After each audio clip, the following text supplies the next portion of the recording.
Tape rembobine l'histoire de la musique.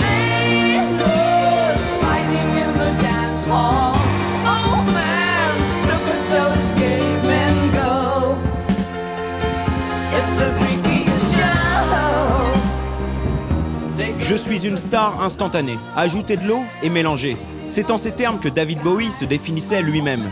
Du statut d'homme des étoiles à celui d'étoile noire à la fin de sa vie, l'histoire de la dernière icône pop du XXe siècle est jalonnée de références à la conquête spatiale, la science-fiction, des composantes fondamentales de son œuvre.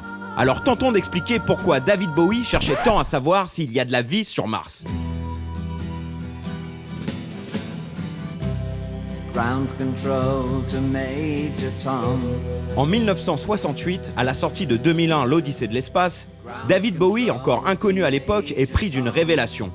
Passionné par la littérature de science-fiction, il retourne plusieurs fois au cinéma voir le chef-d'œuvre de Kubrick, en étant, selon ses dires, complètement défoncé.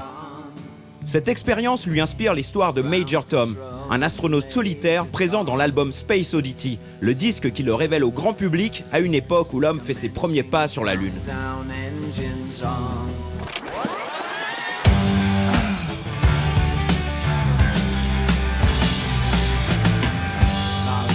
En 72, lorsque le monde fait la connaissance de Ziggy Stardust, un alien descendu sur Terre pour prêcher la bonne parole et l'amour libre, on pense au roman Stranger in a Strange Land de Robert Heinlein, livre culte de toute la génération hippie dont le pitch est à peu près similaire, excepté que l'alien ne monte pas un groupe de rock, il crée une religion. Coïncidence ? Pas si sûr. Lorsqu'on sait qu'en 1953, le même auteur publiait Starman Jones, auquel s'identifiait le petit David, de son vrai nom Jones, et qui chantera plus tard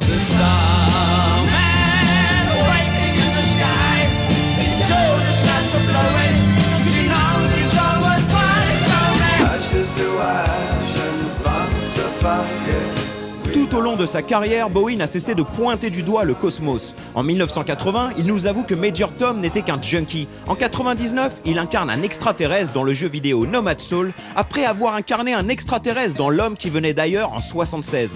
Son héritage est tel que son fils Duncan Jones réalise Moon en 2009 et qu'il devient le premier musicien à entrer au Hall of Fame du musée de la science-fiction à Seattle.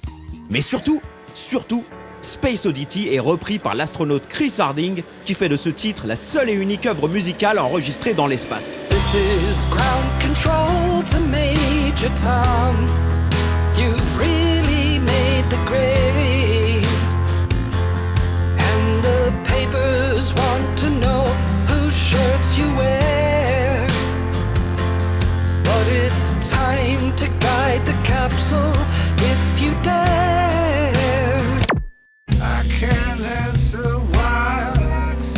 Le 10 janvier 2016, David Bowie nous a quittés en emmenant avec lui son alter ego Major Tom. Le clip de Black Star, sorti 2 jours plus tôt, sous-entend la mort annoncée de l'astronaute, dont la dépouille s'élève vers une immense étoile noire.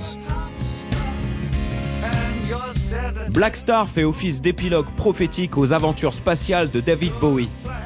L'étoile s'est éteinte, mais toute une génération continuera à se demander, comme lui, s'il y a oui ou non de la vie sur Mars.